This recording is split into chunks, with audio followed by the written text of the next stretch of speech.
दोस्तों, कैसे हैं आप सब। मैं फिर आ गया हूं आप सभी के लिए एक नया वीडियो लेकर। जैसा कि हम सब जानते हैं कि संस्कृत विषय छोटी कक्षाओं से लेकर कॉम्पिटिटिव एग्जाम्स जैसे TET, CTET, TGT, PGT, UPP आदि के पेपर में एक महत्वपूर्ण भूमिका निभाता है। तो ऐसे टाइटल देखकर आप सभी को आज का टॉपिक पता चल ही गया होगा। तो चलिए शुरू करते हैं आज का टॉपिक अपना द्वंद्व समास। सूत्र है चार्थे द्वंद्व, उभय पदार्थ पदानो द्वंद्व। अब इसमें देखेंगे उभय पद पदार्थ, और उभय पद का मतलब दोनों पद। जहाँ चा और का प्रयोग होता है वहाँ द्वंद्व समास होता है। अब इसमें देखेंगे अगर आप तो यहाँ पर जो है चा का प्रयोग चार्थे द्वंद्व में कहाँ होगा, उदाहरण देखेंगे। जिस समास में सभी पद प्रधान होते हैं और विग्रह करने पर चा से जुड़ते हैं तथा जुड़ने पर चा का लोप हो जाता है। देखेंगे कहाँ लोप हो रहा है, कहाँ क्या हो रहा है। माता च पिता च, इसमें आप देख रहे हैं कि माता च पिता च, यहाँ चा से जुड़ रहा है। अभी इन्होंने बताया था यहाँ पर कि चा से जुड़ते हैं तथा जुड़ने पर चा का लोप हो जाता है। और जब जोड़ेंगे समस्त पद में, जैसे हो गया माता पिता में चा कहीं नहीं है, पितरों में चा नहीं है, जैसे पेरेंट्स होता है वैसे माता पिता, पितरों का मतलब माता पिता हो गया। तो यहाँ पर चा से जुड़ा है और यहाँ चार्थे द्वंद्व का मतलब चा का प्रयोग जहाँ होता है वहाँ द्वंद्व समास होता है। ई से आरंभ होने वाले, आ से समाप्त होने वाले शब्द देखिए। इंद्र यमो, अब इसमें देखिए इंद्र ई से शुरू हो रहा है, उन्होंने कहा कि ई से आरंभ होना, और यमो विग्रह करेंगे तो इंद्रश्च यमश्च। यहाँ पर चा में आवर्ण, अंतिम आवर्ण क्या है, आ से समाप्त है, आवर्ण है। चा का अंतिम वर्ण क्या है, अगर आप इसमें देखेंगे तो इसमें अगर चा वर्ण है तो अगर वर्ण विन्यास कभी 9 कक्षा में पढ़ाया गया है, इसमें वर्ण विन्यास की दृष्टि से चा के अंत में आ है, आ से समाप्त हुआ है और ई से शुरू हुआ है, दिखाई नहीं पड़ रहा है। आगे इसी में हम तीसरा खंड हुआ है अभी, हम लोग इसको चौथे खंड में देखेंगे। वर्णों तथा भाइयों के नाम ज्येष्ठ के क्रम में आते हैं।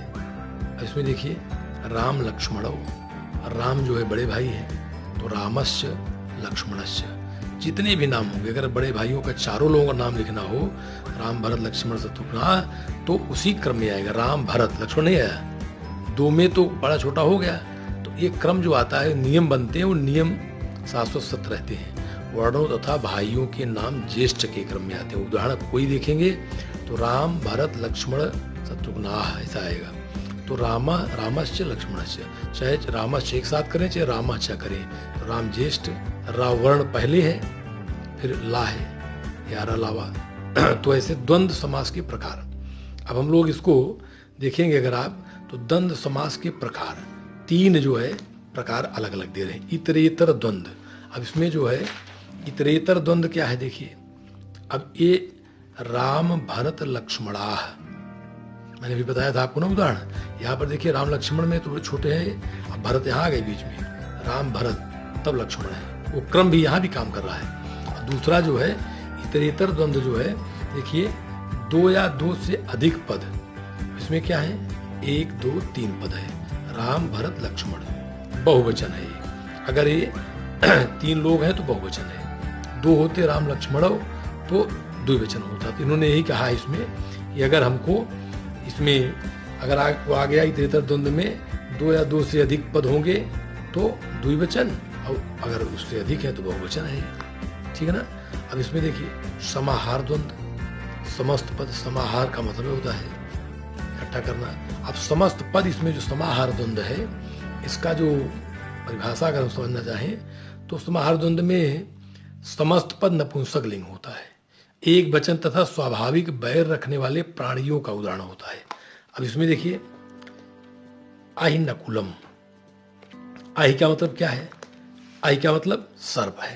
यहां पर अगर देखें आप, आहि सर्प सभी लोग जानते हैं। नकुलम नेवला है, नकुल माने नकुला या नकुलम, यहाँ पर नेवला। अब सभी जानते हैं कि दोनों का बैरभाव है, तो यहाँ पर बैरभाव और नपुंसक लिंग। समस्त पद अगर नकुलम को देखेंगे तो क्या हो गया, ये नपुंसक लिंग है। इसकी यही परिभाषा है कि इसमें दो प्राणियों का वैरभाव और नपुंसकलिंग एक वचन समासपद होता है। तो ये आपका समाहार द्वंद्व समास का उदाहरण है। अब इसमें तीसरा जो बचा एक शेष द्वंद्व। एक शेष द्वंद्व में अगर आप देखें इसमें क्या है, अब इसमें स्त्री पुरुषवाचक शब्दों में पुरुषवाचक पद शेष रह जाता है। और इसमें दोनों है उदाहरण, हंसी च हंसश्च। अब हंसो जो है क्या है, पुरुषवाचक है। हंसो क्या है, इसको आप देखेंगे ये क्या है, पुरुषवाचक। ये क्या है, पुरुषवाचक। अब इसमें अगर देखें हंसी क्या है, स्त्रीलिंग है, स्त्रीवाचक है। लेकिन जो दोनों पदों को विग्रह करने पर तो हंसी च हंसश्च है, लेकिन अगर आपका समस्त पद देखें हंसो, हंसो में जो है एक पुरुष प्रधान दिखाई पड़ रहा है। जो परिभाषा इसकी कह रही है कि स्त्री पुरुषवाचक पदों में पुरुषवाचक शेष रह जाता है, इसीलिए नाम इसका पड़ा एक शेष द्वंद्व। अब अगर हम आपको देखें, अगर कहा जाए कि द्वंद्व समास का कोई उदाहरण लिखो, तो चाहे इन तीनों में जिसका लिख दीजिए आप, या ऊपर वर्णन आए इसको लिख दीजिए आप, राम लक्ष्मणस्य, कोई दिक्कत नहीं है। लेकिन अगर आता है कि समाहार द्वंद्व का उदाहरण लिखिए, तो आपको यही उदाहरण लिखना पड़ेगा। इसकी परिभाषा पूछे कोई तो बताना पड़ेगा इसका समस्त पद जो है नपुंसक लिंग होता है। एक शेष का उदाहरण, तो इसी प्रकार का उदाहरण आपको हंसो लिखना पड़ेगा। हंसी च हंसश्च किसका उदाहरण है, इसका समस्त पद लिखिए। तो इसमें कई प्रकार जाता है इसका। तो इसमें हम लोग बता रहे थे कि अगर हमको स्त्रीलिंग और समस्त पद में पुरुषवाचक ही रहता है, पुरुष का बोध कराता है, इसलिए एक शेष द्वंद्व है।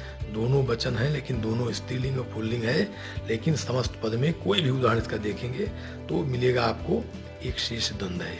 अब तीनों देखिए, इतरेतर द्वंद्व, समाहार द्वंद्व या आपका एक शेष द्वंद्व, कुछ भी हो इसमें, लेकिन आपको अगर देखेंगे तो तुम्हारे इसमें जो है, जैसे द्वंद्व समास हमने पढ़ाया अभी आप शुरू में।